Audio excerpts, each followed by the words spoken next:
Hello प्रेपमेट्स, कैसे हो आप सब लोग। स्वागत है आपका अपनी प्यारी मोस्ट वांटेड सीरीज वर्जन 2.0 में। आज हमारी जो जर्नी है वो पहुंच चुकी है डे 7 पर और आज हम पढ़ने वाले हैं वर्क, एनर्जी और पावर के बारे में।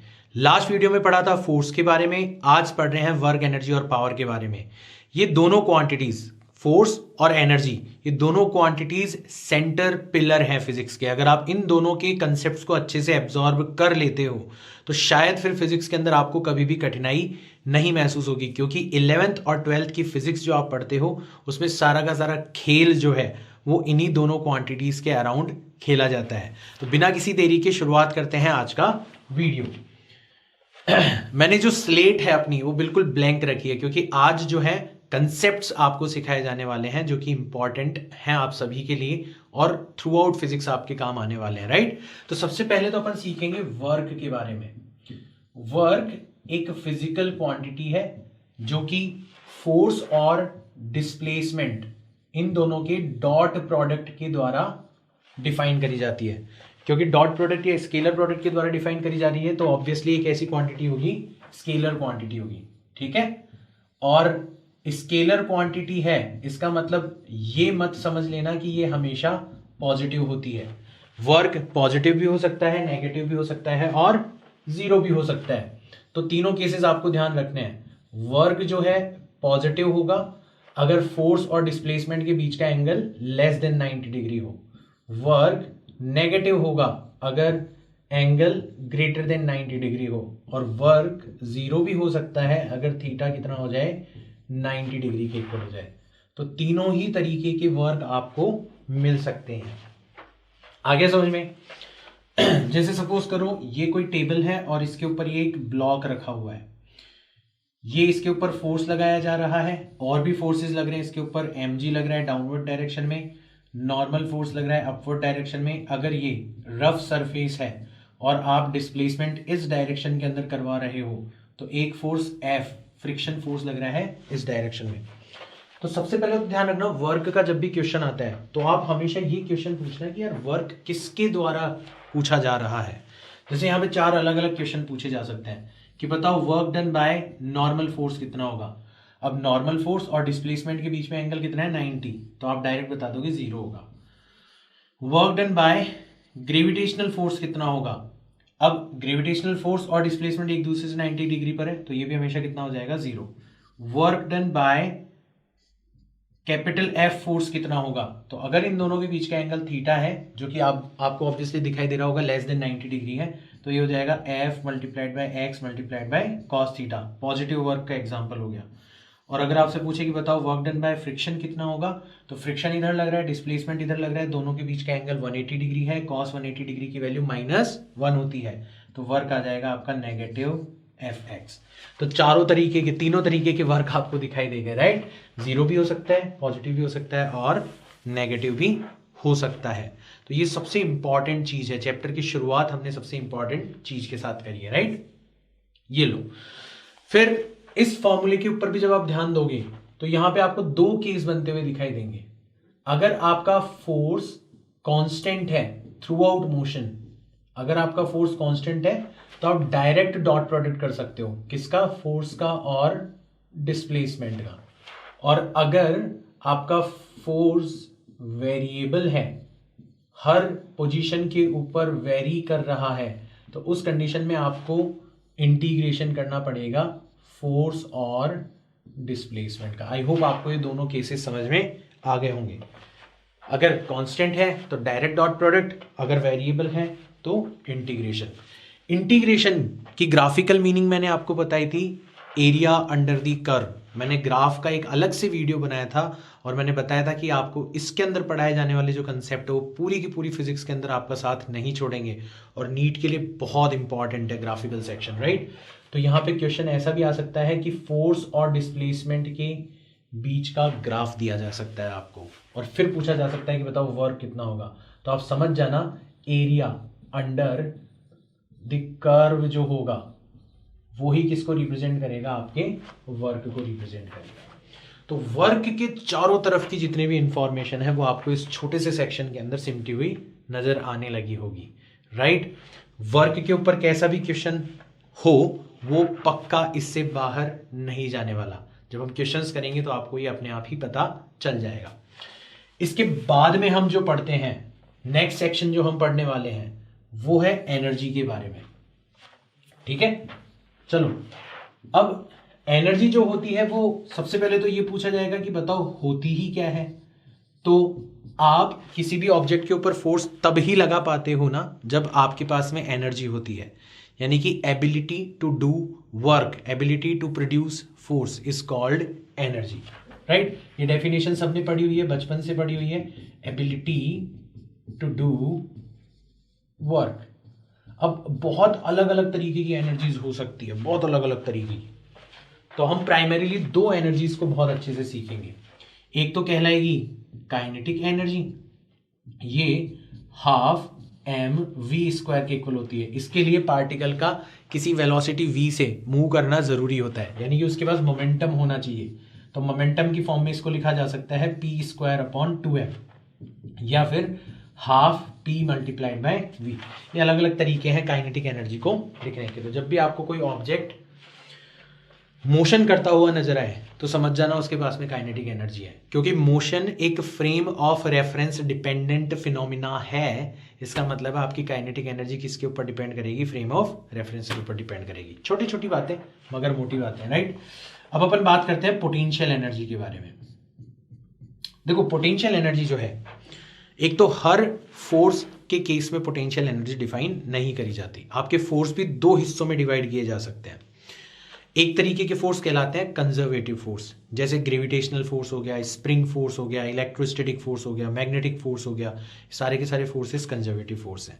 कंजर्वेटिव फोर्सेस की खासियत ये होती है कि इनके द्वारा किया गया वर्क पाथ इंडिपेंडेंट होता है, या यूं कह लो कि दो पॉइंट्स के बीच में आप किसी भी पाथ को फॉलो करवा लो पार्टिकल को, इन फोर्सेस के द्वारा वर्क किया गया जो वर्क होगा वो चेंज नहीं होगा, पाथ इंडिपेंडेंट होता है इनके द्वारा किया गया वर्क। या यूं कह लो कि अगर आप एक क्लोज्ड लूप के अंदर इनके द्वारा किया गया वर्क निकालते हो तो हमेशा कितना निकल के आता है, 0, क्योंकि इनिशियल और फाइनल पोजीशन सेम है। तो केवल और केवल कंजर्वेटिव फोर्सेस के लिए ही डिफाइन किया जाता है पोटेंशियल एनर्जी को। तो ऑब्वियसली इसकी जो डेफिनेशन होगी वो कंजर्वेटिव फोर्सेस के केस में होगी। एक और चीज, पोटेंशियल एनर्जी एक रेफरेंशियल क्वांटिटी है, यानी कि आप किसी भी एक पर्टिकुलर पोजीशन, एक पर्टिकुलर कॉन्फ़िगरेशन की पोटेंशियल एनर्जी 0 मान सकते हो, और उसके रेस्पेक्ट में अदर जितने भी कॉन्फ़िगरेशंस हैं उनकी पोटेंशियल एनर्जी निकाल सकते हो। जैसे पेन अगर ज़मीन से 10 मीटर की हाइट पर है तो आप कह सकते हो कि इसकी पोटेंशियल एनर्जी 0 है। अब इसके रेस्पेक्ट में आप ऊपर ले जाओगे तो पोटेंशियल एनर्जी, और नीचे ले जाओगे तो पोटेंशियल एनर्जी निकाल सकते हो, जो कि अलग अलग आपको मिलेगी। कभी भी पोटेंशियल एनर्जी को एब्सोल्युटली नहीं डिफाइन किया जाता, हमेशा change in potential energy define किया जाता है, और वो किसके इक्वल होता है, negative of work done by conservative force. Normally आपको कंजर्वेटिव फोर्स तब दिखाई देता है जब आप उसके अगेंस्ट फोर्स लगाते हो। जैसे पेन सपोज करो मेरे हाथ के ऊपर रखा हुआ है, अब इसके ऊपर ग्रेविटेशनल फोर्स है या नहीं है मुझे तब पता चलेगा जब मैं इसको उठाने की कोशिश करूंगा। तो मैं इसको उठा के ले जाता हूं और यहां पर रोक लेता हूं, मैंने देखा कि यार इसकी काइनेटिक एनर्जी में तो मैंने चेंज किया ही नहीं।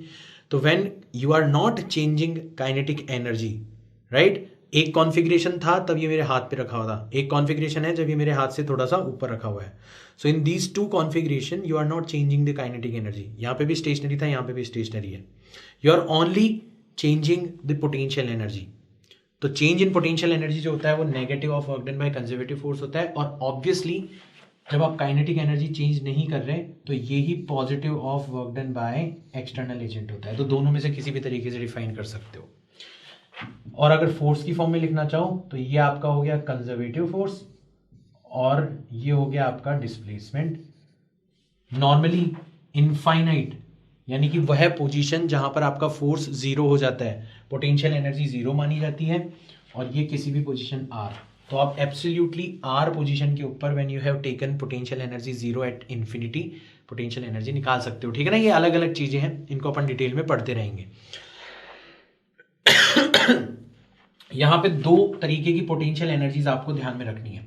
एक तो ग्रेविटेशनल पोटेंशियल एनर्जी, ये ग्राउंड है, ग्राउंड के ऊपर आपने किसी ब्लॉक को रखा हुआ है, राइट, यहां पर आपने इसकी पोटेंशियल एनर्जी का रेफरेंस ले लिया 0। अगर आप इसको h हाइट ऊपर ले जाते हो तो पोटेंशियल एनर्जी हो जाती है mgh, और h हाइट नीचे लेके जाते हो तो पोटेंशियल एनर्जी हो जाती है -mgh। ये आपको ध्यान रखना है। तो ग्रेविटेशनल पोटेंशियल एनर्जी के साथ खेलना बड़ा ही आसान है। यहाँ पे एक और चीज ध्यान रखना है कि ये फॉर्मूला केवल और केवल तब एप्लीकेबल है जब आप ये जो हाइट कंसीडर कर रहे हो ये अर्थ के रेडियस के कंपैरिजन में नेग्लिजिबल है, राइट। अपन ग्रेविटेशन में और डिटेल में बात करेंगे।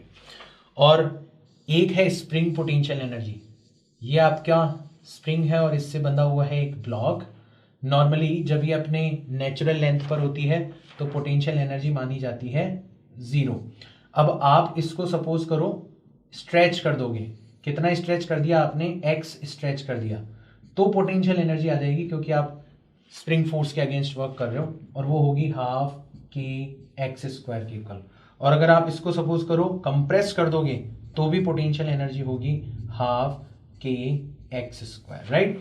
तो किसी भी स्प्रिंग को अगर आप x डिस्टेंस स्ट्रेच करते हो या कंप्रेस करते हो तो उसके अंदर पोटेंशियल एनर्जी आ जाती है, और वो किसके इक्वल होती है, ½ kx स्क्वायर के इक्वल होती है। ये दो तरीके की पोटेंशियल एनर्जीज आपको ध्यान में रखनी है जो कि क्वेश्चंस करने में आपके काम आएगी। अदर जो पोटेंशियल एनर्जीज है, gravitational force earth, radius of earth को कंसीडर करते हुए, या इलेक्ट्रोस्टैटिक फोर्स या मैग्नेटिक फोर्स, वो अपन कॉरस्पॉन्डिंग चैप्टर्स के अंदर पढ़ेंगे। बट अभी आपको इन दोनों के बारे में ध्यान रखना है। इन दोनों का सम क्या कहलाता है, मैकेनिकल एनर्जी कहलाता है। तो मैकेनिकल एनर्जी के ऊपर ज़्यादा टाइम वेस्ट नहीं करेंगे। पोटेंशियल एनर्जी और काइनेटिक एनर्जी का जो सम है वो क्या कहलाता है, मैकेनिकल एनर्जी कहलाता है, राइट। तो आई होप आपको एनर्जी के बारे में थोड़ा बहुत आइडिया लग गया होगा। अब देखो important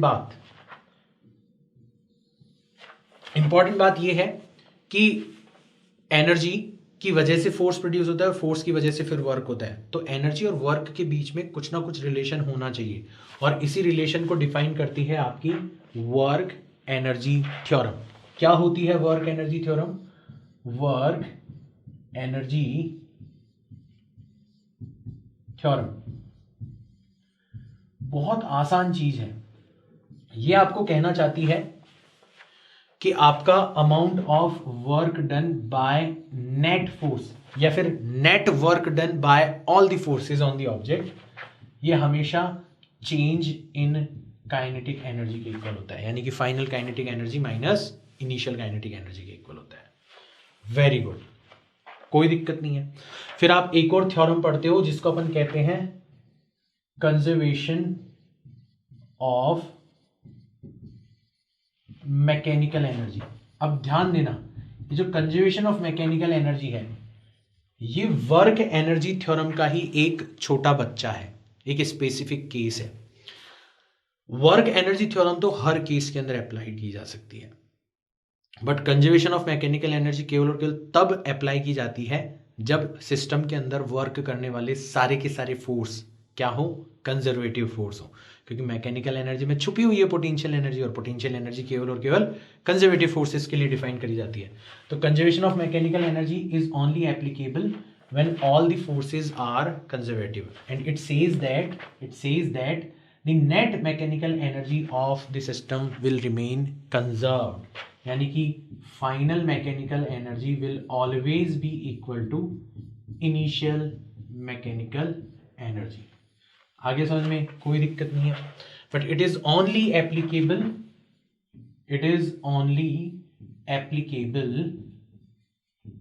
when all the forces are conservative। ठीक है, ये चीज आपको ध्यान में रखनी है। अब आप बोलोगे कि सर नॉर्मली हमारे पास में जो क्वेश्चन आते हैं उसमें तो कंजर्वेटिव फोर्स भी होते हैं और फ्रिक्शन जैसे नॉन कंजर्वेटिव फोर्सेस भी होते हैं, तो ऐसे केस में हम किस तरीके से इस थ्योरम को यूज कर सकते हैं, वर्क एनर्जी थ्योरम को? तो आप डायरेक्ट इसके लिए ध्यान रख सकते हो, इसको अपन कह सकते हैं ऐसे ही, एक स्पेशल पॉइंट बना लेते हैं, एक छोटा सा फॉर्मूला जो है अपन डिराइव कर लेते हैं। तो उस केस में जो नेट वर्क डन होगा उसको आप दो हिस्सों में डिवाइड कर सकते हो, work done by conservative force और work done by non conservative force. Work done by conservative force जो होगा, ठीक है, वो किसके इक्वल होगा? वो हो जाएगा, अभी अभी आपने देखा था, work done by conservative force किसके इक्वल होता है, नेगेटिव को उधर ले जाएंगे, negative of change in potential energy के इक्वल हो जाएगा। तो यहाँ पे negative of change in potential energy plus work done by non conservative force is equal to delta K E. इसको उधर ले जाएंगे तो work done by non conservative force हो जाएगा delta K E plus delta PE, यानी कि delta M E, mechanical energy के अंदर होने वाला चेंज। डेल्टा एम ई का मतलब होता है mechanical energy final is equal to mechanical minus mechanical energy initial. तो ये फॉर्मूला आपके आ जाएगा काम कि फाइनल मैकेनिकल एनर्जी इस केस में जब आपके नॉन कंजर्वेटिव फोर्सेस भी प्रेजेंट होते हैं वो हमेशा initial mechanical energy plus work done by non conservative force के इक्वल होती है। यानी कि जब सारे के सारे फोर्सेस कंजर्वेटिव हो तो मैकेनिकल एनर्जी सेम होगी फाइनल और इनिशियल कॉन्फ़िगरेशन की, बट अगर नॉन कंजर्वेटिव फोर्सेस भी प्रेजेंट हों तो फिर मैकेनिकल एनर्जी कंजर्व नहीं रहेगी, final mechanical energy initial mechanical energy plus work done by non conservative forces के इक्वल होगी। डायरेक्ट यूज कर सकते हो आप इन तीनों चीजों को। और बिलीव मी, वर्क एनर्जी और पावर इस चैप्टर में से सबसे ज्यादा संभावना अगर क्वेश्चन पूछे जाने की है तो वो इस सेक्शन पे से पूछे जाने की है। आई होप आपको ये सेक्शन जो है वो काफी अच्छे से समझ में आ गया होगा। तो इस एक पेज के ऊपर, हालांकि थोड़ा सा अजीब सा डायग्राम सा बन चुका है, बट आप स्क्रीनशॉट ले सकते हो। I hope this is the way you would like to have notes prepared. तो सारी की सारी चीजें एक फोटोग्राफ के अंदर आपको दिखाई दे जाएगी, राइट। तो इसका आप स्क्रीनशॉट ले सकते हो जब भी आप इसको रिवाइज करना चाहो। खैर, अब अपन चलते हैं हमारे आगे के कंसेप्ट्स के ऊपर। हमने काफी कुछ तो यहाँ पे वर्क एनर्जी के बारे में डिस्कस कर लिया, अब आगे किन्हीं पॉइंट्स के बारे में भी हम लोग डिस्कस कर लेते हैं। तो आगे जो है हमारे एक और क्वांटिटी है हमारे काम आ सकती है, and that is called power. Power जो है ये बेसिकली वर्क को करने की रेट है। यानी कि अगर आप इंस्टेंटेनियस पावर की बात करते हो तो वो हमेशा किसके इक्वल होगी, D W divided by D T के इक्वल होगी। और अगर आप एवरेज पावर की बात करते हो तो वो हमेशा net work divided by net time के इक्वल होगी। ठीक है,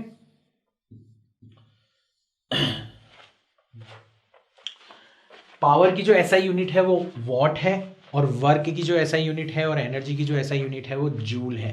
तो मुझे ये छोटे छोटे पॉइंट्स आपको केवल और केवल बोल के बताने की जरूरत है, लिखने की जरूरत नहीं है। आई होप आपको सबको पता होंगे, राइट। तो ये कई बार हमें जो ये वर्क है, ठीक है, हमने अभी अभी पढ़ा था कि जो नेट वर्क होता है वो किसके इक्वल होता है, चेंज इन काइनेटिक एनर्जी के इक्वल होता है। तो कई बार अपन इसको यूं भी लिख सकते हैं कि it is equal to final kinetic energy minus initial kinetic energy divided by the time involve, जितना भी टाइम लगा होगा, ठीक है ना। Delta K E divided by delta T भी लिखा जा सकता है इसको। तो कई बार काइनेटिक एनर्जी और पावर के बीच का रिलेशन पूछ के भी आपसे क्वेश्चंस पूछे जा सकते हैं, राइट। एक और चीज, अगर आप पावर को डायरेक्ट फोर्स के थ्रू निकालना चाहोगे तो पावर हमेशा फोर्स और वेलोसिटी के डॉट प्रोडक्ट के इक्वल होगी। जैसे वर्क, फोर्स और डिस्प्लेसमेंट के डॉट प्रोडक्ट के इक्वल होता था, पावर हमेशा किसके इक्वल होगी, फोर्स और वेलोसिटी के डॉट प्रोडक्ट के इक्वल होगी। ठीक है। पावर के ऊपर जो क्वेश्चन पूछे जाते हैं वो नॉर्मली बहुत आसान होते हैं, तो आपको पावर से घबराने की जरूरत नहीं है। तो वर्क हमने पढ़ लिया, एनर्जी हमने पढ़ ली, और पावर के बारे में हमने जो भी छोटी छोटी मगर मोटी बातें हैं वो ध्यान में रख ली। अब हम चलते हैं क्वेश्चंस की तरफ, क्योंकि रियल अंडरस्टैंडिंग तो हमें तभी पता चलेगी जब हम क्वेश्चंस को सॉल्व करेंगे। सबसे बड़ी बात यह है कि इस मोस्ट वांटेड सीरीज के अंदर आपको ये कॉन्फिडेंस दिलाने की कोशिश करी जा रही है कि वाकई बहुत कम चीजें पढ़ने की जरूरत है बहुत ज्यादा वैरायटी ऑफ क्वेश्चंस को करने के लिए। तो यही कुछ होते हुए देखोगे आज इस वीडियो के अंदर भी आप। ठीक है, चलो तो अपन शुरू करते हैं क्वेश्चंस से। सबसे पहला क्वेश्चन लेते हैं। A cord is used to lower vertically a block of mass m by a distance d with constant downward acceleration g by 4। तो work done by the cord on the block is. ध्यान दो, ऐसी आपकी एक रस्सी से बंधा हुआ ब्लॉक है, ठीक है, और इसको यूज किया जा रहा है इस m मास के ब्लॉक को d डिस्टेंस तक नीचे ले जाने में। यहां से आप धीरे धीरे धीरे धीरे इसको d डिस्टेंस नीचे ले जाते हो, ठीक है ना, यहां पे लेके आ जाते हो। अच्छा ध्यान दो, इसको फ्री फॉल नहीं करवाया जा रहा, क्योंकि फ्री फॉल करवाया जाता तो इसके ऊपर जो एक्सेलरेशन जनरेट होता वो ग्रेविटेशनल एक्सेलरेशन के इक्वल होता, जबकि क्वेश्चन में कह रखा है कि इसको कितने एक्सेलरेशन से नीचे ले जाया जा रहा है, g/4 एक्सेलरेशन से नीचे ले जाया जा रहा है। यानी कि इसका डाउनवर्ड डायरेक्शन में जो एक्सेलरेशन है वो g/4 है। अब ये तो तभी होगा ना जब इसके ऊपर एक फोर्स डाउनवर्ड डायरेक्शन में लग रहा हो, दैट इज mg, और एक फोर्स अपवर्ड डायरेक्शन में लग रहा हो, दैट इज टेंशन। और हमने फोर्स वाले चैप्टर में पढ़ा था कि इक्वेशन कैसे बनाई जाती है, इसका मास, इसका acceleration ma is equal to supporting force mg है और एक्सेलरेशन को अपोज करने वाला फोर्स टेंशन है।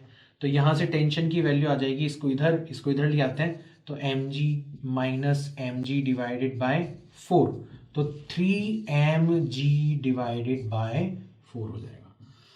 ठीक है, तो हमने फाइनली, क्योंकि हमें वर्क डन बाय कॉर्ड निकालना था, मैंने हमेशा आपको बोला है कि वर्क किसके द्वारा किया जा रहा है वो पूछो, ठीक है, तो वर्क डन बाय कॉर्ड आपको निकालना था। तो कॉर्ड यानी कि रस्सी इस ब्लॉक के ऊपर कितना फोर्स लगा रही है, 3mg डिवाइडेड बाय 4, इतना फोर्स लगा रही है। अब ध्यान दो, इसके द्वारा किया गया वर्क निकालना है अपनों को। तो देखो फोर्स लग रहा है अपवर्ड डायरेक्शन में, डिस्प्लेसमेंट हो रहा है डाउनवर्ड डायरेक्शन में, और फोर्स कांस्टेंट है। कांस्टेंट इसका मतलब हमें कोई इंटीग्रेशन करने की जरूरत नहीं है, तो हम डायरेक्ट फोर्स को यानी कि 3mg डिवाइडेड बाय फोर्स को किससे मल्टीप्लाई कर सकते हैं, डिस्प्लेसमेंट से मल्टीप्लाई कर सकते हैं। डिस्प्लेसमेंट कितना है, d, और इसके और डिस्प्लेसमेंट के बीच का जो एंगल है वो 180 डिग्री है, यानी कि आपका जो वर्क होगा वो नेगेटिव होगा। अपने फ्रिक्शन वाला एग्जांपल देखा था, तो आपका आंसर आ जाना चाहिए negative 3/4 m multiplied by g multiplied by d, यानी कि ऑप्शन नंबर 2 जो है वो करेक्ट हो जाना चाहिए। तो क्वेश्चन बहुत आसान है, बट इस एक क्वेश्चन के अंदर काफी सारी चीजें छुपी हुई है जिनके ऊपर आपको बारीकी से ध्यान देना है, और फिर आपकी स्पीड भी इंक्रीज होंगी और आपके कंसेप्ट भी इंक्रीज होंगे, राइट। सेकंड क्वेश्चन के ऊपर चलते हैं। A body moves from a point A to B under the action of a force varying in magnitude. What is the work done? तो फोर्स और डिस्प्लेसमेंट के बीच का हमें दे दिया गया है ग्राफ, और हमें पता है कि area under the curve of this graph जो होगा वही किसके इक्वल होगा, वर्क डन के इक्वल हो जाएगा। ठीक है, तो आप यहां से A से B तक लेके जा रहे हो, मतलब 1 से लेके 5 तक की पोजीशन तक लेके जा रहे हो। तो एरिया आपको निकालते जाना है, तो अपन यहीं पे निकालते चलते हैं। सबसे पहले इस रीजन का एरिया कितना हो जाएगा, इसकी लेंथ है 1, 2 से लेके 1 तक की जो लेंथ है 1 हो जाएगी, हाइट है 10, तो इसका एरिया तो हो जाएगा 10। इसको भी अपन इस तरीके से डिवाइड कर लेते हैं, तो इसका एरिया अगेन, इसका जो बेस है वो है 1 और हाइट है 10, तो इसका भी एरिया कितना हो जाएगा, 10 हो जाएगा। इस ट्राइंगल की अगर अपन बात करें तो half multiplied by base that is 1, और हाइट कितनी है इसकी 5, तो 5 डिवाइडेड बाय 2 यानी कि 2.5 हो जाएगा इसके। इस ट्राइंगल की अगर अपन बात करें तो हाफ मल्टीप्लाइड बाय बेस हो गया 1 और हाइट हो गई आपकी 15 यानी कि 7.5, इतना वर्क इसका हो जाएगा।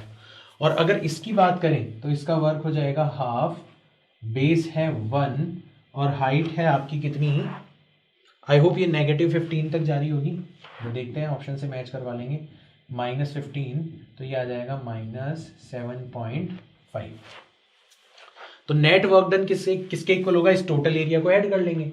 तो देखो ऐड करेंगे तो 10 + 10 20, 20 + 10 22.5, और ये पॉजिटिव 7.5 और नेगेटिव 7.5 एक दूसरे को कैंसिल आउट कर देंगे, तो हमारा जो फाइनल आंसर आना चाहिए वो कितना आना चाहिए, 22.5 आना चाहिए। तो याद आ गया आप लोगों को कंसेप्ट कि एरिया अंडर द कर्व किसको रिप्रेजेंट करता है, वर्क को रिप्रेजेंट करता है, और उसी के ऊपर हमने क्वेश्चन कर दिया। अगला क्वेश्चन देखो, work done by an applied variable force F is equal to x plus x cube from x is equal to 0 meter to x is equal to 2 meter where x is displacement is. तो पहचानो force जो है हर position के ऊपर change हो रहा है, position के ऊपर डिपेंड कर रहा है। तुरंत आपके दिमाग में बत्ती जलनी चाहिए कि सर ने बताया था कि अगर फोर्स वेरिएबल हो तो वर्क कैसे निकाला जाता है, इंटीग्रेशन की मदद से निकाला जाता है। तो आपका जो वर्क होगा वो हो जाएगा integration of F dx, same straight line के ऊपर मोशन कर रहे हैं तो डॉट प्रोडक्ट लगाने की जरूरत नहीं है। x कहाँ से कहाँ तक जा रहा है, 0 से लेके 2 मीटर तक जा रहा है। चलो f की वैल्यू है x plus x cube dx। Integration तो आई होप सब कर ही लोगे, जो नहीं कर सकते हो फटाफट से देखो। x का इंटीग्रेशन होगा एक्स स्क्वायर डिवाइडेड बाय 2 और एक्स क्यूब का हो जाएगा एक्स की पावर 4 डिवाइडेड बाय 4 और अभी लिमिट रखना बाकी है 0 से लेके 2। पहले 2 रखेंगे तो 2 इंटू 2 करेंगे 4, 4 डिवाइडेड बाय 2 करेंगे तो कितना बच जाएगा, 2 बच जाएगा। 2 की पावर 4 यानी कि 2 into 2 4 into 2 8 into 2 16, 16 divided by 4 करोगे तो कितना बच जाएगा आपका, 4 बच जाएगा। फिर 0 रखेंगे तो ये भी 0, ये भी 0, तो यहाँ पे 0, तो 4 प्लस 2 कितना आ जाएगा आपका, 6 जूल आ जाएगा। Please verify the calculation again, हो सकता है मैं कुछ गलती कर दूं, कंसेप्ट आपको समझ में आना चाहिए। आपका ऑप्शन नंबर 1 जो है वो करेक्ट हो जाएगा, राइट। ठीक है, चलो नेक्स्ट क्वेश्चन देखते हैं। तो अपने एक एक करके कंसेप्ट जो है वो खुलते चले जा रहे हैं, काम आते चले जा रहे हैं, right. A rain drop of mass 1/10 gram falls vertically at constant speed, right, under the influence of the force of gravity and viscous drag. In falling through 100 meter, the work done by gravity is work done by gravity. तो work done by gravity जो होगा वो किसके equal हो जाएगा, gravitational force, that is mg, downward direction में लग रहा है, और जो डिस्प्लेसमेंट हो रहा है वो भी डाउनवर्ड डायरेक्शन के अंदर हो रहा है, और डिस्प्लेसमेंट आपको कितना दे रखा है, 100 मीटर, और वर्क हो जाएगा आपका पॉजिटिव। m की वैल्यू है 1 डिवाइडेड बाय 10 ग्राम, ग्राम को किलोग्राम में कन्वर्ट करेंगे तो 10⁻³ से मल्टीप्लाई कर देंगे। g की वैल्यू अपन ले लेते हैं 9.8, ठीक है, और इनटू मल्टीप्लाइड बाय 100, पॉइंट हटेगा तो 110 यहां पर आ जाएगा, 918 नहीं है, मैंने पॉइंट काटा है, राइट। इसको अपन ऐसे ही कर लेते हैं, ठीक है। तो इसको आप लिख सकते हो 1 divided by 10, 1 divided by 1000, 98 divided by 10 into 100। अब देखो डबल जीरो से एक जीरो ये और एक जीरो ये कैंसिल आउट कर देना, तो ये बचेगा 98 डिवाइडेड बाय 1000, और इसको आप लिख सकते हो 0.098, ठीक है। तो 98 डिवाइडेड बाय 1000 जो होगा उसको आप इस तरीके से लिख सकते हो। तो आपका जो ऑप्शन नंबर 2 है वो क्या हो जाना चाहिए, करेक्ट हो जाना चाहिए। अच्छा, ये क्वेश्चन तो बड़ा आसान हो गया कि आपको फोर्स मिल गया, डिस्प्लेसमेंट मिल गया, आपने सीधा सीधा वर्क निकाल लिया। क्वेश्चन इंटरेस्टिंग होता अगर मैं बनाना चाहूं, मैं पूछता बताओ work done bye viscous force कितना होगा, work done bye viscous force कितना होगा। अब आप ध्यान दो, आपको कहा गया है कि ये किस तरीके से गिर रहा है, कांस्टेंट स्पीड से। हमने फोर्सेस वाले चैप्टर में पढ़ा था कि अगर स्पीड कांस्टेंट है या फिर ब्लॉक रेस्ट पर है, तो आपका नेट फोर्स जो है वो क्या हो जाना चाहिए, बैलेंस्ड हो जाना चाहिए। यानी कि जितना ग्रेविटेशनल फोर्स लग रहा है उतना का उतना ही अपवर्ड डायरेक्शन में विस्कस फोर्स लगेगा। तो जो विस्कस फोर्स है वो ग्रेविटेशनल फोर्स के इक्वली होगा बट नेगेटिव डायरेक्शन में होगा, तो ऑब्वियसली उसके द्वारा किया गया वर्क एग्जैक्टली इतना ही होगा बट कैसा हो जाएगा, नेगेटिव हो जाएगा। ये अगर पूछा जाता तो ये क्वेश्चन और भी ज्यादा इंटरेस्टिंग हो जाता। या फिर आप इसको यूं देख सकते हो कि वर्क एनर्जी थ्योरम में हमने पढ़ा था कि नेट वर्क डन जो होता है वो चेंज इन काइनेटिक एनर्जी के इक्वल होता है।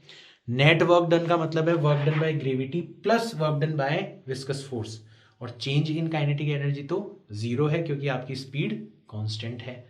तो वर्क डन बाय ग्रेविटी जो होगा वो negative of work done bye viscous force के इक्वल हो जाएगा, और इस तरीके से भी आप इसका आंसर निकाल सकते थे।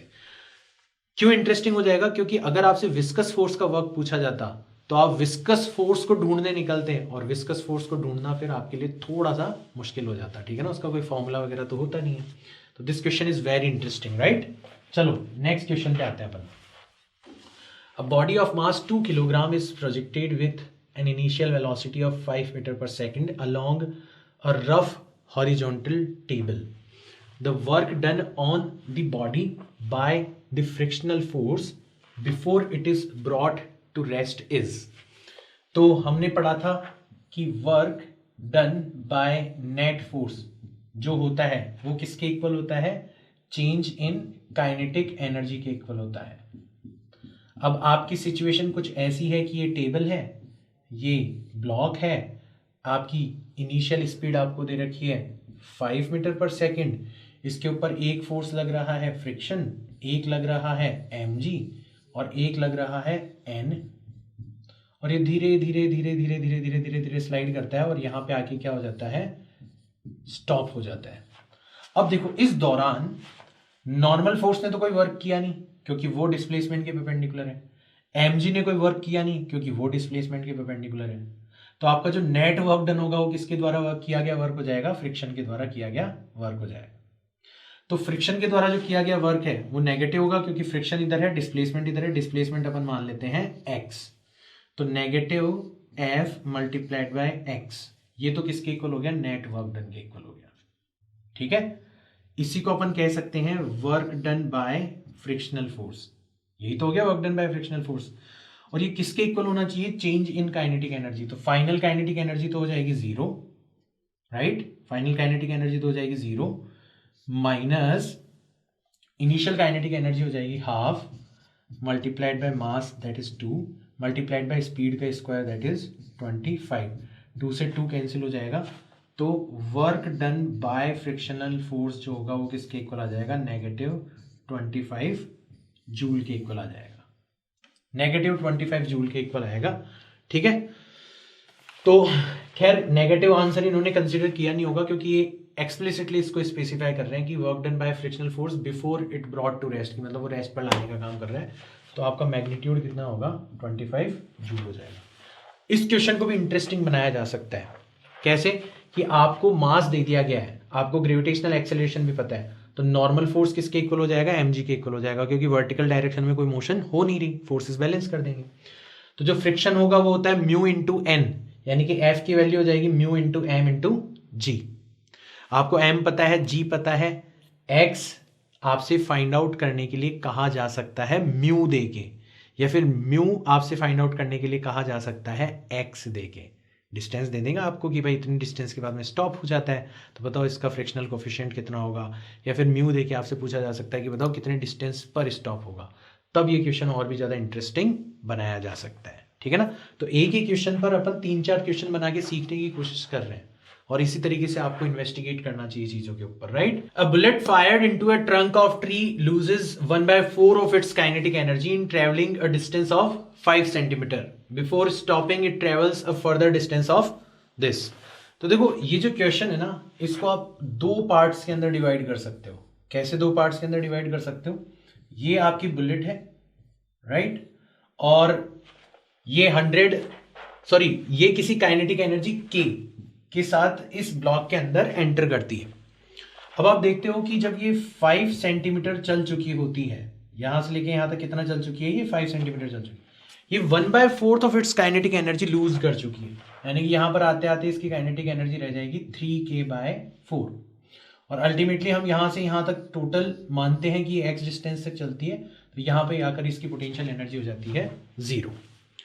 तो सबसे पहले हम इन दोनों इंफॉर्मेशन का यूज करेंगे, इसके लिए वर्क एनर्जी थ्योरम लगाएंगे। वर्क एनर्जी थ्योरम कहती है कि जो नेट वर्क डन है, नेट वर्क डन किसके इक्वल हो जाएगा, -f, क्योंकि रेजिस्टिव फोर्स है, बुलेट इधर जा रही है, फोर्स इसको रोकने की कोशिश कर रहे हैं, मल्टीप्लाइड बाय डिस्टेंस है 5 सेंटीमीटर, 5 × 10⁻², ये किसके इक्वल हो जाना चाहिए, final kinetic energy 3k/4 minus initial kinetic energy यानी कि -k/4 के इक्वल हो जाना चाहिए। नेगेटिव साइन से नेगेटिव साइन चला जाएगा, f की वैल्यू आ जाएगी k divided by 4 multiplied by 5 × 1/100, लिख सकते हैं ना ऐसे, 5 से चला गया 20 टाइम्स और 4 से चला गया 5 टाइम्स, तो फोर्स की वैल्यू आ जाएगी 5k। चिंता मत करो, ये जो k आपने अज्यूम किया है ये ऑटोमेटिकली कैंसिल आउट हो जाएगा अगली इंफॉर्मेशन को यूज करेंगे। तो सबसे पहले इन दोनों के लिए हमने वर्क एनर्जी थ्योरम लगा दी, अब इन दोनों के लिए हम वर्क एनर्जी थ्योरम लगाते हैं। हम बोलेंगे वर्क डन हो जाएगा नेगेटिव, अब की बार फोर्स है हमारे पास में 5k, डिस्प्लेसमेंट हमें पता नहीं है बट उसको हमने x मान लिया, ये किसके इक्वल हो जाना चाहिए, final kinetic energy minus initial kinetic energy यानी कि -k के इक्वल हो जाना चाहिए। नेगेटिव से नेगेटिव साइन चला गया और k से k कट गया, तो x की वैल्यू आ जाएगी 1/5 मीटर।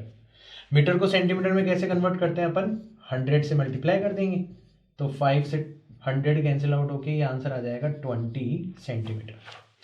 तो आपने देखा कि यार यहां से लेके यहां तक 20 सेंटीमीटर चलता है, तो जो फर्दर डिस्टेंस चलेगा, ये तो 20 सेंटीमीटर आ रहा है, तो फर्दर जो डिस्टेंस चलेगा वो किसके इक्वल हो जानी चाहिए, 15 सेंटीमीटर के इक्वल हो जानी चाहिए। यानी कि आपका ऑप्शन नंबर 4 जो है वो करेक्ट हो जाना चाहिए। तो इस तरीके के क्वेश्चन जो है वो अक्सर पूछे जाते हैं, आपको ध्यान रखना है। 2 पार्ट्स के अंदर आप आसानी से इस तरीके के क्वेश्चंस को कर सकते हो। अगला क्वेश्चन देखते हैं। अ block of would of mass 9.8 kilogram is suspended by a string. A bullet of mass 200 grams strikes horizontally with a velocity of 100 metre पर सेकेंड। तो ऐसा केस है आपका, ये एक वुडन ब्लॉक है और एक बुलेट जो है वो इससे आके टकरा रही है। टकराने के बाद में दोनों एक दूसरे से चिपक जाते हैं और फिर साथ साथ दोनों इस तरीके से ऊपर जाते हैं, और मान लो जाते जाते ये कहाँ तक आ जाते हैं, एच हाइट तक आ जाते हैं। अगेन इस तरीके की क्वेश्चन को हम 2 पार्ट्स के अंदर करेंगे। सबसे पहले तो हम देखेंगे कि जब बुलेट इस ब्लॉक से टकराएगा उस दौरान इसके अंदर केवल और केवल इंटरनल फोर्सेस लगेंगे, नेट एक्सटर्नल फोर्स 0 होगा। यानी कि आपका net momentum before collision and after collision क्या हो जाना चाहिए, कंजर्व्ड होना चाहिए। तो चलो फटाफट से करते हैं। बिफोर कोलिजन मोमेंटम कितना होगा, इस बुलेट का मास है कितना, 200 ग्राम। तो 200 ग्राम से किलोग्राम में कन्वर्ट कैसे करते हैं, 1000 से डिवाइड कर दो, मल्टीप्लाइड बाय वेलोसिटी कितनी है, 100 मीटर पर सेकेंड। ब्लॉक का जो मोमेंटम है वो तो 0 है, उसको तो लिखने की जरूरत है ही नहीं, is equal to final momentum. Finally ये दोनों एक दूसरे से चिपक जाते हैं, तो इसका मास तो है 9.8 किलोग्राम और इसका मास है 200 डिवाइडेड बाय 1000 किलोग्राम। और मान लेते हैं कि दोनों कितनी वेलोसिटी से चलने लगते हैं, v वेलोसिटी से चलने लगते हैं। देखो ये 3 जीरो से 2 और 1 जीरो कैंसिल हो जाएंगे, तो इधर तो बच जाएगा 20। इधर 2 जीरो से 2 जीरो कैंसिल हो जाएंगे, 2 डिवाइडेड बाय 10 का मतलब है 0.2 और 9.8 और 0.2 को ऐड करोगे तो 10 टाइम्स v रह जाएगा। तो v की वैल्यू आ जाएगी 20 divided by 10, that is 2 meter पर सेकेंड।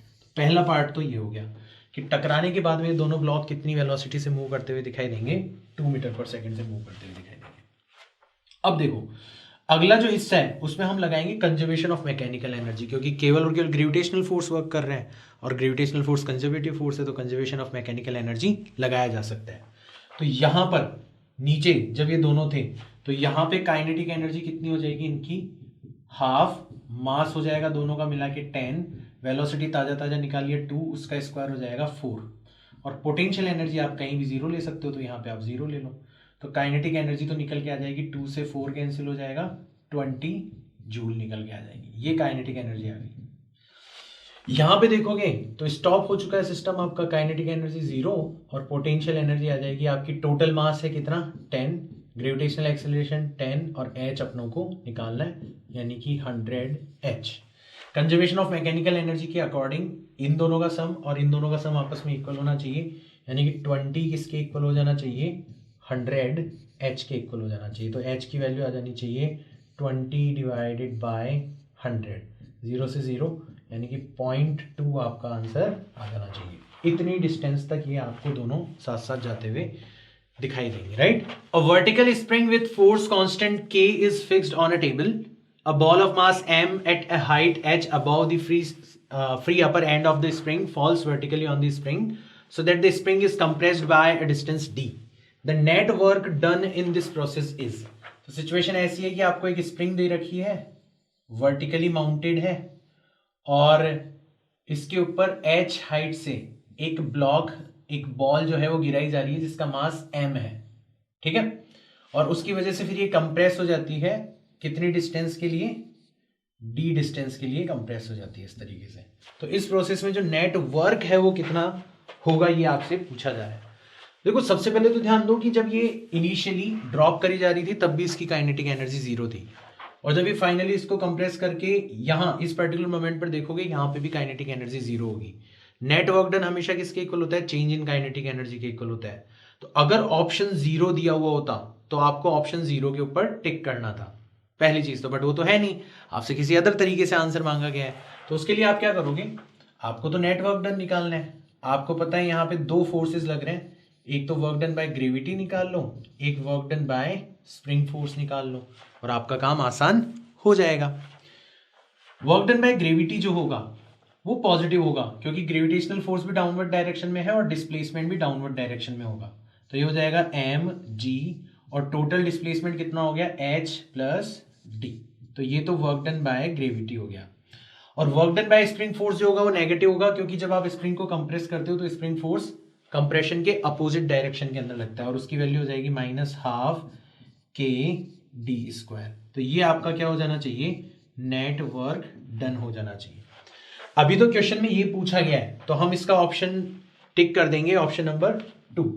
बट क्वेश्चन इंटरेस्टिंग तब होता है जब ऑप्शन 0 दिया हुआ रहता, या फिर कई बार क्या होता है कि आपको m g h और ये सारी की सारी चीजें दे दी जाती है और आपसे पूछा जाता है कि बताओ d की वैल्यू कितनी होगी। तो आप नेट वर्क डन को 0 के इक्वल रख देना, d के अलावा सारी की सारी चीजें आपको दे रखी है, आप आसानी से d के लिए सॉल्व कर सकते हो। या कई बार d दे के h पूछ लिया जाता है, तो उस केस में ये क्वेश्चन जो है और भी ज्यादा इंटरेस्टिंग बन सकता है, राइट। नेक्स्ट क्वेश्चन पे चलते हैं अपन। A body is initially at rest. It undergoes one-dimensional motion with constant acceleration. The power delivered to it at time t is proportional to. तो हमें पता है कि पावर जो होती है वो होती है फोर्स मल्टीप्लाइड बाय वेलोसिटी, क्योंकि स्ट्रेट लाइन के ऊपर मोशन कर रहा है तो डॉट प्रोडक्ट लगाने की जरूरत नहीं है। फोर्स होता है mass into acceleration times velocity. और अगर आपकी मोशन कांस्टेंट है और पार्टिकल रेस्ट से स्टार्ट कर रहा है तो जो फाइनल वेलोसिटी होती है वो simply acceleration multiplied by time के इक्वल होती है। तो एक्सेलरेशन मल्टीप्लाइड बाय टाइम, तो आपका पावर जो है वो फाइनली हो जाएगा ma² मल्टीप्लाइड बाय t। ठीक है। अब अगर मास और एक्सेलरेशन को कांस्टेंट मान लिया जाए जो कि इस क्वेश्चन में दे रखा है, तो पावर डायरेक्टली प्रोपोर्शनल हो जानी चाहिए किसके, टाइम t के डायरेक्टली प्रोपोर्शनल हो जानी चाहिए, यानी कि आपका ऑप्शन नंबर 2 जो है वो करेक्ट हो जाना चाहिए। नेक्स्ट क्वेश्चन देखो। A car of mass m starts from rest and accelerates so that the instantaneous power delivered to the car has a constant magnitude p0. The instantaneous velocity of this car is proportional to.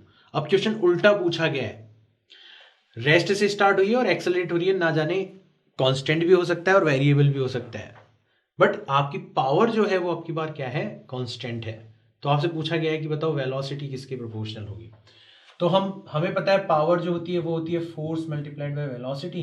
Force को लिखा जा सकता है mass into acceleration multiplied by velocity. Power constant है, ध्यान रखना।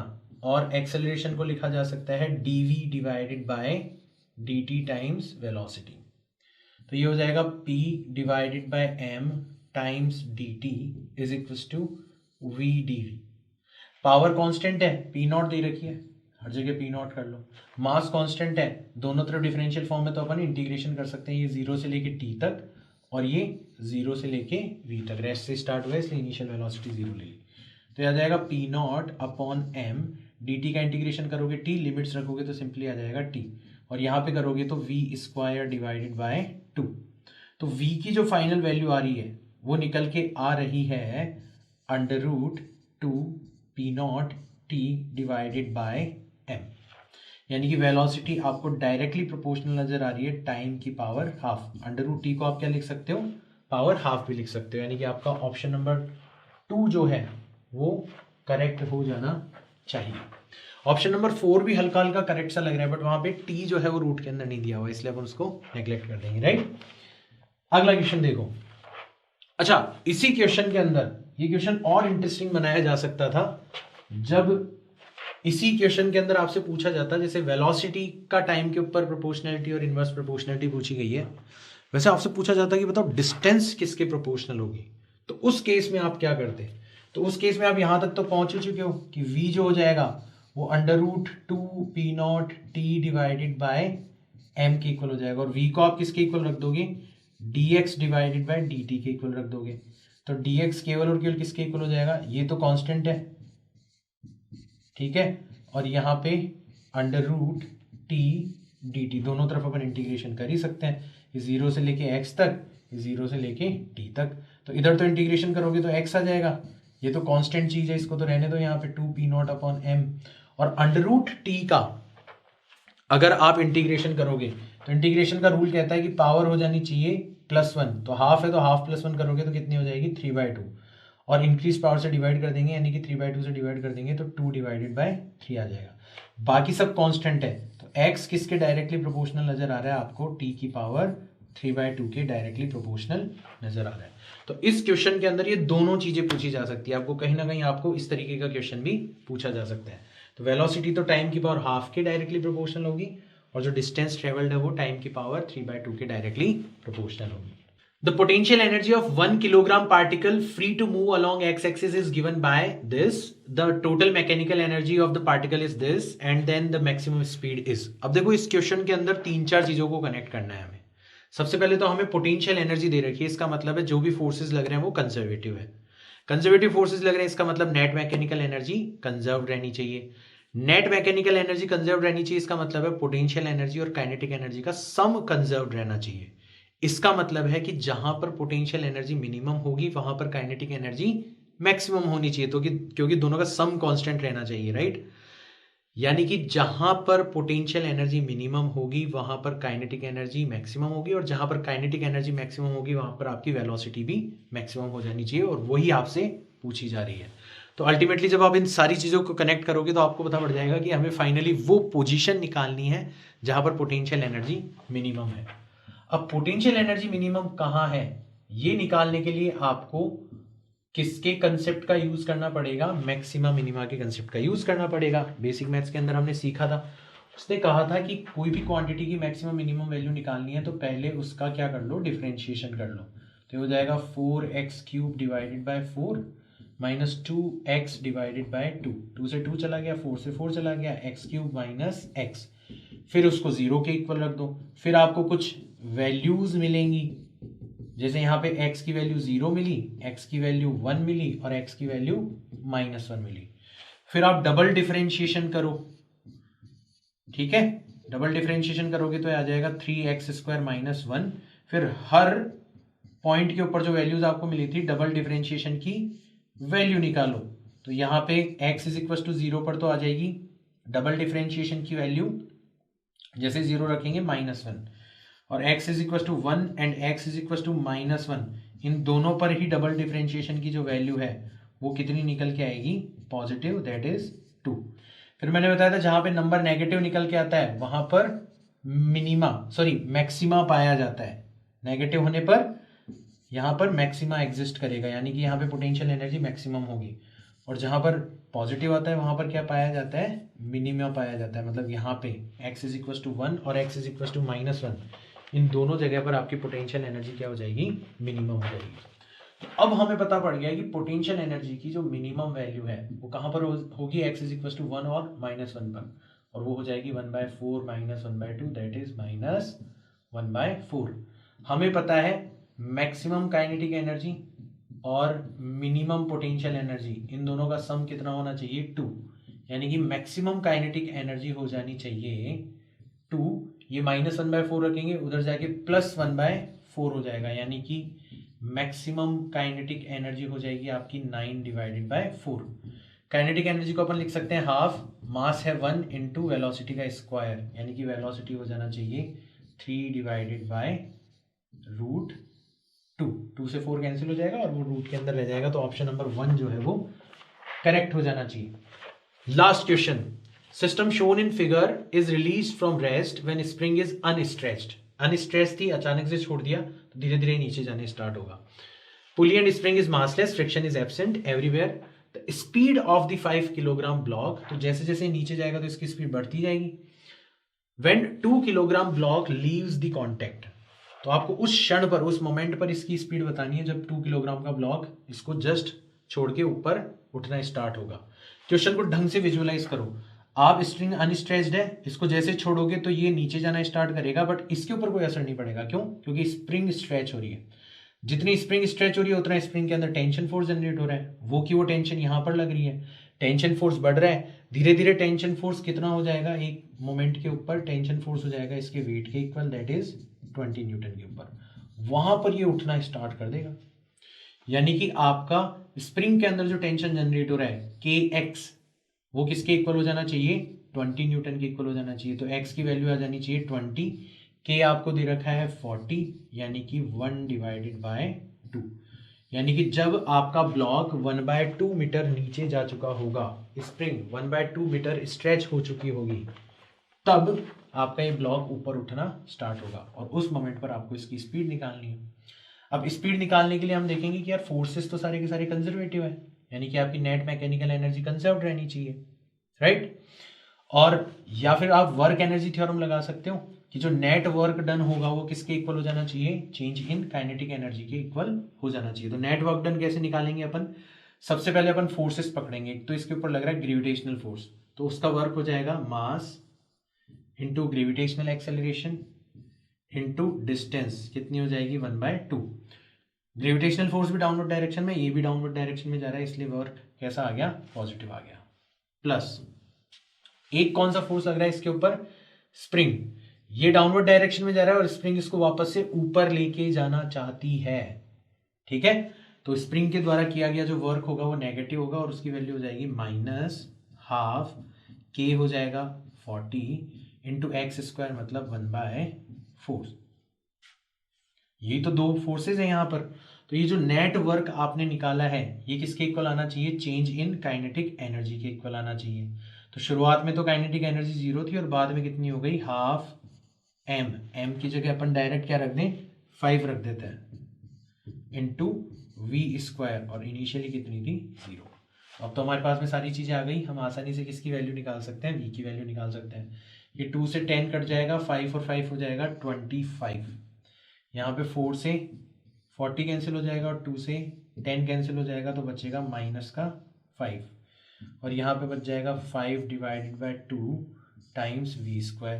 25 में से 5 चलेंगे तो 20, 2 को ऊपर ले आएंगे तो 2, 5 को नीचे ले जाएंगे तो 5 = v²।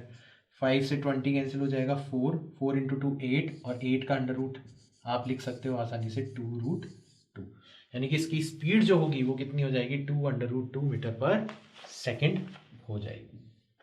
ठीक है बच्चों, तो आज एक बहुत इंपॉर्टेंट टॉपिक और बहुत इंपॉर्टेंट क्वेश्चंस के साथ हमने निपटा लिया है। आई होप आपको वर्क एनर्जी पावर की एक बहुत बेटर अंडरस्टैंडिंग अब दिमाग के अंदर जनरेट हो गई होगी, और इसको आपको होल्ड करके रखना है क्योंकि ये सारे कंसेप्ट आपके टाइम टू टाइम यूज आते रहेंगे। जैसे बेसिक मैथ्स के और जैसे ग्राफिकल सेक्शन के कंसेप्ट आपके हर चैप्टर के अंदर यूज आ रहे हैं, वैसे ही अब फिजिक्स के रेस्पेक्ट में देखो तो फोर्स और एनर्जी जो है वो हर जगह यूज आती रहेगी। तो मेरी बेस्ट विशेस हमेशा आपके साथ में रहेगी। आई होप आप इसी तरीके से लर्न करते रहेंगे। मैं मिलता हूँ आपसे नेक्स्ट वीडियो के अंदर। Thank you.